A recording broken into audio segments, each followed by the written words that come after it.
Hey everyone, welcome back. I'm Michael and we're going to be getting right back into some more Reddit stories. If you enjoy the video, make sure to leave a like and subscribe. Now, without further ado, let's begin. This story was posted by a user named AdvisorBetter in the AITA subreddit. The post is titled AITA for being closer to my sons than my daughters. I have been married to my wife for 7 years. We have 4 children together aged 7, 6, 4, and 4. The 6-year-old and one of the 4-year-olds are boys, while the 7-year-old and the other 4-year-old are girls. My wife and I recently had a significant argument and I need unbiased opinions. I feel like I have always been closer to my sons than to my daughters. As a man, I enjoy activities typically associated with boys and so do they. I do not like princesses or dolls, which is why I have always gravitated toward my sons. We simply have more in common. The argument began after my wife had put the kids to bed one night. I was lying down when she came into the room and confronted me about something my 7-year-old daughter had just told her. According to my wife, as she was tucking my daughter into bed, she started crying and asked, "Why doesn't daddy like me?" My wife told me that the kids notice how I treat them differently and that I need to stop acting like I hate my daughters. I explained that I do not hate them, we just do not have anything in common. She was upset and started yelling at me about how immature I was being. I think it's unreasonable. Obviously, fathers are often closer to their sons, that's just how things tend to work. I tried explaining this to her, but she did not listen. She left the room and I believe she went to sleep in my daughter's bed. I'm not sure. So am I the one at fault? I just want my wife to understand my perspective, but she is not listening to me. User Complete Shelter said, "I am the wife." I found this post because when I went into our room to get my charger, he was asleep, but his laptop was still open with this Reddit thread. Idiot. I don't even have a Reddit account, so I needed to create one just to post here. First, I can assure you this is not fake as many of you are suggesting. Here are a few other things my husband has done that he conveniently left out of his initial post. My daughter started crying to him about whether he didn't like her, not to me. She only came to me when he didn't care. My husband has taken our sons on multiple vacations without our daughters, using my money, might I add. My daughters were told that it was a boys' trip and no girls were allowed. He refused to attend both of my girls' daddy-daughter dances this past Christmas because he thought it was stupid. I danced with them instead. He tried to make my girls clean up their brother's mess because it's a girl's job to clean. I could go on for hours. I want to give everyone some more context. My husband works from home. By working from home, I mean he is completely unemployed. I am the sole breadwinner for the family. I am a doctor and I take full responsibility for caring for the kids. He does literally nothing. I bring them to all of their sporting events, school events, appointments, etc. Ever since we had kids, he has been detached from our daughters. He used the same excuse he mentioned here. He's a boy and doesn't like girl stuff. It's pretty hard not to get along with small children. They will literally do anything for attention. My 7-year-old would run through the mud if it meant she could play with her dad for 5 minutes. It's heartbreaking to see how much she yearns for a relationship with him. This is not super important, but my daughter loves boy stuff. She enjoys going fishing with her grandpa and playing video games with her brother, so the excuse that she doesn't like boy stuff is ridiculous. He just doesn't like his daughter. A lot of people are probably wondering why I married him in the first place and why I haven't divorced him yet. To answer the first question, I was young and naive. I ignored red flags and have now ended up here. I have put off divorce for so long strictly because it is hard to get a divorce. I am riddled with student loan debt, so I really couldn't afford it while taking care of 4 kids. This might make me an unkind person for not leaving sooner, but I'm done now. This has sealed the deal for me. I've been crying all night thinking about my daughters. Not only them, but I know my sons are not being treated right either. My 6-year-old has noticed how his father treats his sisters and it makes him so sad. He has offered his spot on vacation multiple times so that one of his sisters can go, and his dad says no. I'm done with this. So when he wakes up tomorrow, he will be told to leave my house and that he will be hearing from my lawyer. I'm not putting up with him or any of his nonsense anymore. I love my kids more than life itself. Tomorrow morning, I'm going to take all 4 of them out on an ice cream date while he packs his things. No limit on how much they can buy. They deserve it. Thanks, Reddit, for showing him how foolish he is, and thank you for supporting me and my children. Have a good night. User Pink and Green said, "You are the one at fault. Your daughter has noticed. That is the only thing you really need to understand to realize that you've messed up. She thinks you don't like her. She thinks you don't care. She knows you'd rather not spend time with her. Also, I'm a woman, one of my father's 6 children, and I was the kid who had the most interests in common with dad. It was mom who has always struggled with how little our interests overlapped and how much harder she sometimes found it to relate to me than to my siblings. But while she hasn't handled that perfectly, I never ever got the impression that she didn't care to spend time with me. I would have liked it if she had taken a little more interest in what my interests actually were, but at least she shared hers with me. She still tries to, if the awkward gifts that continue into adulthood are any indication. You can't even manage that. Your daughters are just tiny people who happen to live with you. So no, obviously dads are going to be closer to their sons, that's just how the brain works is nonsense. You're not seeing your children as individuals, you're basically just dismissing your daughters as girls, some sort of alien life form with whom you'll never have anything in common. So why bother? That's a problem. User Quirky Living said, as a mother of 3 daughters, let me say that girls are capable of enjoying all sorts of things. Mine like to fish, shoot arrows, and one of them loves construction, among other activities. It doesn't hurt to ask them about their interests or to sit and watch a movie together. Your wife is probably as miserable as your daughters. 100% you are the one at fault.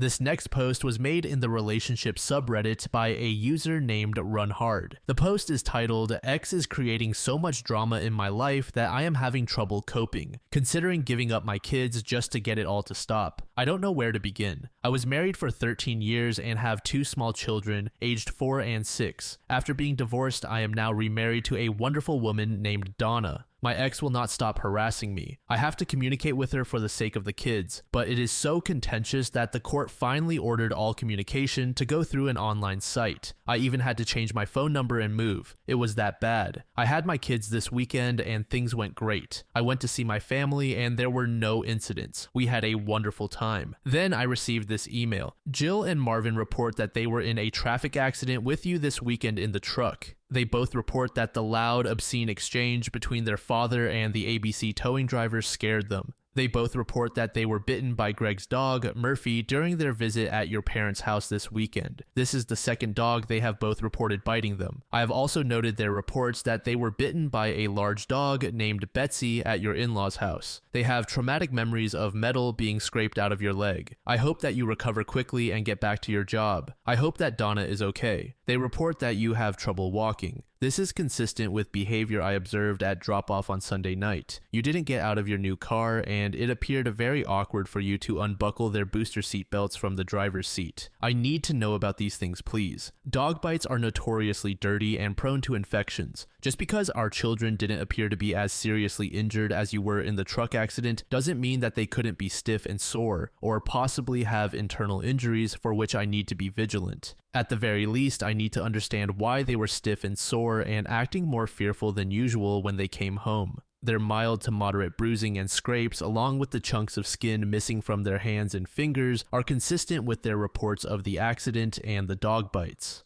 I will take Jill and Marvin to the pediatrician walk-in clinic to rule out any unseen injuries and infections. It would be helpful if you could call or email the doctor's office and tell them what you can about the accident and the dog bites. This could help rule out tests and treatments that might not be necessary. It would also be appreciated if you would pay your half of their medical expenses, especially since the accident and the dog bites occurred while they were with you. Today is Jill's first day of school. I could have taken them to the doctor 2 days ago if you had shared that they were bitten and involved in a traffic accident serious enough to require a tow truck for your vehicle and medical care for you. If you want to drive the kids to Santa Barbara and back in a weekend, expose them to animals that aren't safe for children, and fight with tow truck drivers in front of them, I cannot prevent that. However, what happens to their little growing bodies and the events being imprinted on their sweet, innocent minds is very much my business. Please share all of the information regarding what happened to our children in the truck accident. Please also provide all of the information regarding the bites from the dogs. As a mother, it is very worrisome to hear my preschooler and my first grader recount the dangerous things that are happening to them. It is even more concerning that my co-parent withholds vital information about their health.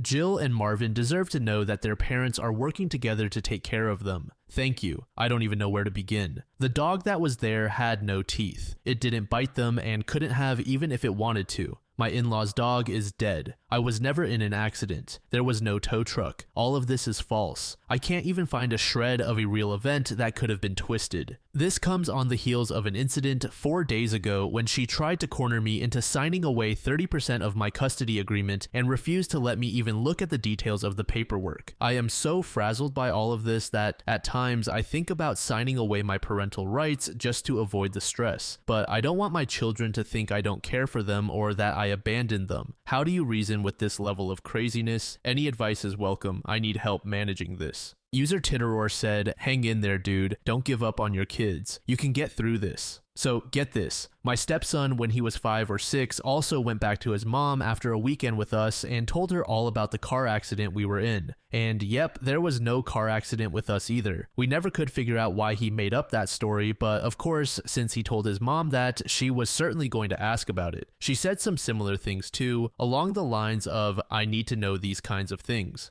I don't fault her for assuming that he was telling the truth or for being kind of upset at the idea that we had been in a car accident and not told her about it. So if your kids actually did tell her this for some reason, I think her reaction is a bit aggressive but not entirely out of bounds. If she's just making this up, well, that's pretty stupid in addition to being crazy. Why would you make something up that could so easily be disproved? It will be so easy for you to make her look bad. I suggest you respond through your court-approved procedure with something like, "This is incredibly strange. We were not in a truck accident this weekend. There was no accident or injury of any kind. I do not have any injuries to my leg. There was no tow truck driver and no argument involving obscenities with anyone, nor were the children bitten by a dog this weekend. That simply did not happen. If they have bruises, scrapes, and are missing chunks of skin, that is genuinely concerning. To the best of my knowledge, they did not have any injuries like this when I returned them to you on Sunday. I would appreciate it if you could take some photos so that I can see what these injuries look like and try to figure out where they might have come from. I do agree with you that if the children were in a vehicle accident, they should receive appropriate medical care. I further agree that if the children are ever in a car accident, this is the kind of thing we should inform each other about. However, in this case, there was nothing for me to report. I will talk to the kids the next time I see them and try to figure out why on earth they would tell you these things.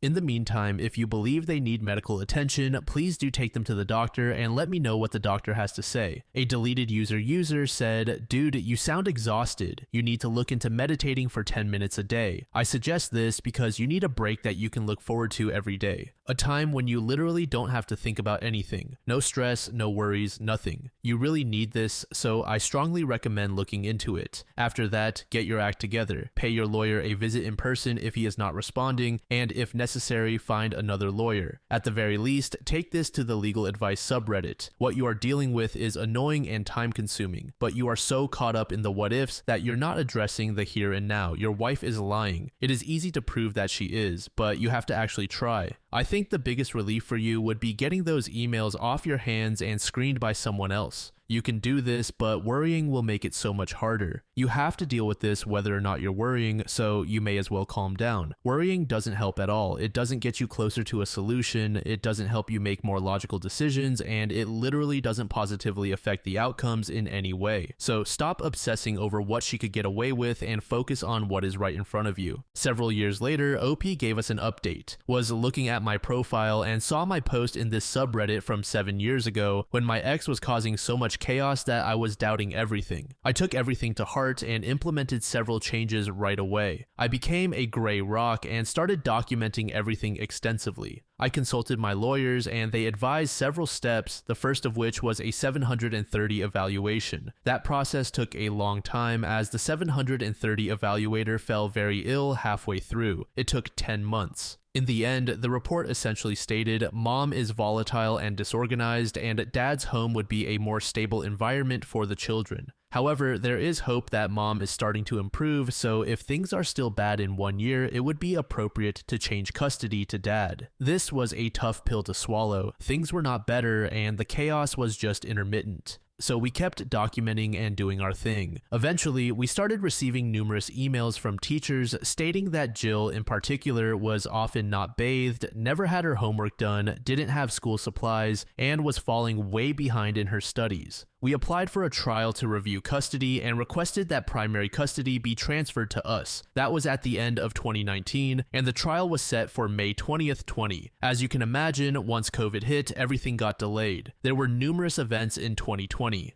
COVID shut down, Donna and I had a child named Rebecca, and then my ex started denying visitation to Jill and Marvin. Every 2 weeks, I would go down and wait in front of the house. No kids would emerge. Sometimes I would have the police come, not to force anything, but to get documentation in terms of a case number. This went on for 4 months before I was able to start getting visitation again. Eventually, the trial was set for the summer of 2021 and lasted for 3 days, during which I presented over 500 pages of documentation. Day 1 consisted entirely of testimony from the co-parenting therapist we had been seeing for 5 years. She testified that my ex was the most difficult client she had ever worked with in her career, that my ex never followed a single agreement made in session, and that she was a pathological liar. The last day of testimony featured my ex, who was caught lying on the stand and presented with evidence that she had been secretly taking the children to a medical professional for 2 years, something I had explicitly not agreed to. Starting in August 20th, 21, the judge ordered that the kids come live with me, granting me primary custody and limiting my ex to 4 days a month. It has now been 3 years. When Jill was in 5th grade, she had a 26% in math and a 40% in English. For the last 3 years, she has maintained a 4.0 GPA every single year and will be starting high school in honors geometry, honors English, and AP biology.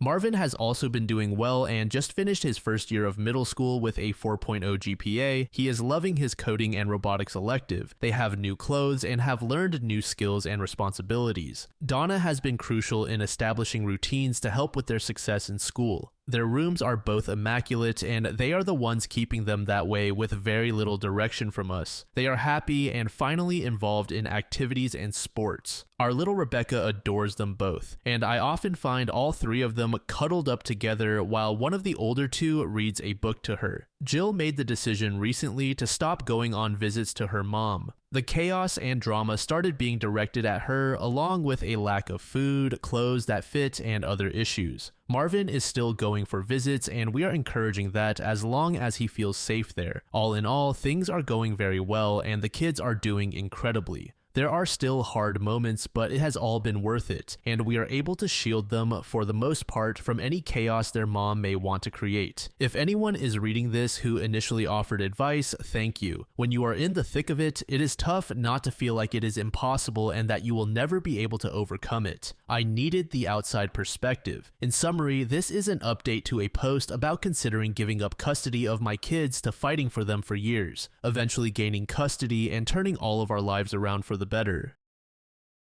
This last post was made in the True Off My Chest subreddit by a throwaway account. The post is titled, "Fiancé used my childhood trauma to win a video game." I don't even know how to type this or explain my thoughts right now, so I apologize if I seem scattered. I am a 31-year-old man engaged to my fiancée Emily, who is 29. We have been together for 2 years and engaged for the past 3 months. She has been the only person with whom I felt safe enough to open up and discuss my past trauma. Many nights I have cried in her arms, and she has been there to comfort me. She goes to therapy with me and has been a rock in our relationship. I have been getting much better since I really opened up about my past, and have been able to live a better and more liberating life over the past 2 years, until last Saturday. Emily is ultra competitive, not just in sports but in life. She will do whatever it takes to win and be number one. She has lost friendships, family relationships, jobs, and money because of this. She understands this and has been trying to improve by going to therapy, stating that she doesn't know why she is like this. She seemed to cool down over the summer, but she is still very competitive. Even her parents have no idea why she is this way because they were not athletes and never pushed her to be number one. Her siblings are also confused about when this all started. I was a former college athlete, and yes, I am competitive, but not so much anymore. Recently, my friend group began a monthly game night. I was on a 4-month win streak. We play board games, old video games, paint, play basketball, and even football. It was all in good fun, but last month Emily was so angry that she did not win that she walked home and did not want to talk to me for at least 2 days. Before we left for game night, I asked her to please have fun and reminded her that it does not matter who wins. She promised she would try. As game night came to an end, Emily and I were tied with one more event left to play. The rules state that if it is man versus woman, the lady chooses the final game. She selected N64 Mario Kart. I am the king of that game, I never lose. I asked her if she really wanted to do that, and she called me a chicken and talked big about how she would beat me at my own game. I should have backed off, but I caved and we raced. Now, common knowledge says let her win, and trust me, I thought about it, but she gets really angry if she thinks you let her win.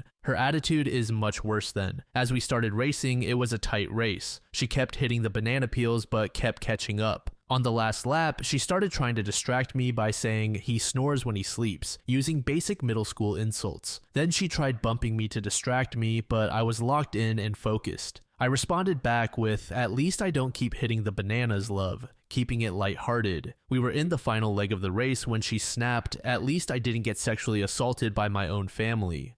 I froze up and dropped the controller as she passed me and won. She was jumping up and down with joy, screaming and dancing because she finally won. From what my friends told me later, she kept celebrating for a good while until she saw my face, and that's when she stopped. My friends were in complete shock, asking me if that was true. I could not speak. I couldn't breathe and was fighting back all of the inner demons swirling in my head. I simply got up, wished them a good night, and started walking without knowing where I was going. Emily tried calling and texting me to ask where I was, begging me to call her and come home. She kept saying she was sorry, that she just wanted to win so badly, and that she didn't know why she said that. I simply needed space and told her to please stop calling me. I don't know what to do. I love this girl and trusted her, but she used that trust to win a video game. My friends are asking me about my past and won't leave me alone. All I'm asking is whether there is any way back from this or if this is the end. Should I break up with her or try to work this out? Any advice would be very helpful.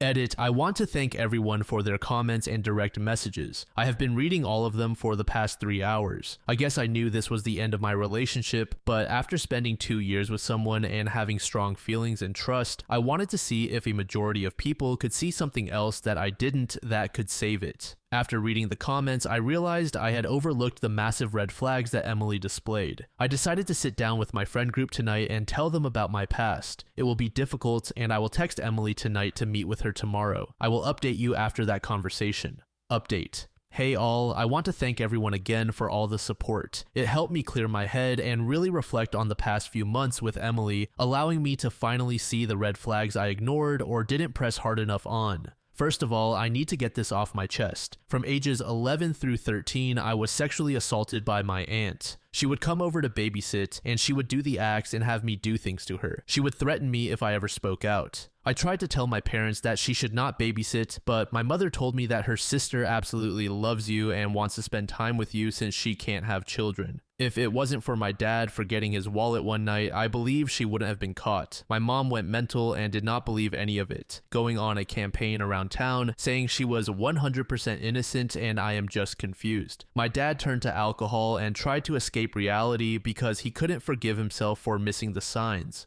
My mom then threatened me to make an announcement that her sister is not a predator and then attacked me. My dad divorced my mom and she and my aunt moved elsewhere. All these years later, she truly believes her sister didn't do those things. My dad and I are okay. He does not want to be around me much because of the guilt. Second, I met with my friends and told them my story. They all apologized and promised to help protect me in future relationships. They informed me about what happened after the incident. Emily was trying to defend herself by claiming, I did not mean to say it. He took it the wrong way. I just needed to win this and I love him and didn't mean it. She has been calling all of them, begging for their help to win me back and saying she will do whatever it takes, even seeing anyone who can help her with her condition. Meeting today with Emily. My friends invited her over and sat in another room while we talked. Emily was unhinged. She came flying into the house trying to hug me, but my friends held her back and told her to just sit down. I asked her why she said what she said. Emily: I don't know, I just needed to win so badly. I followed up by asking why she needed to win this one.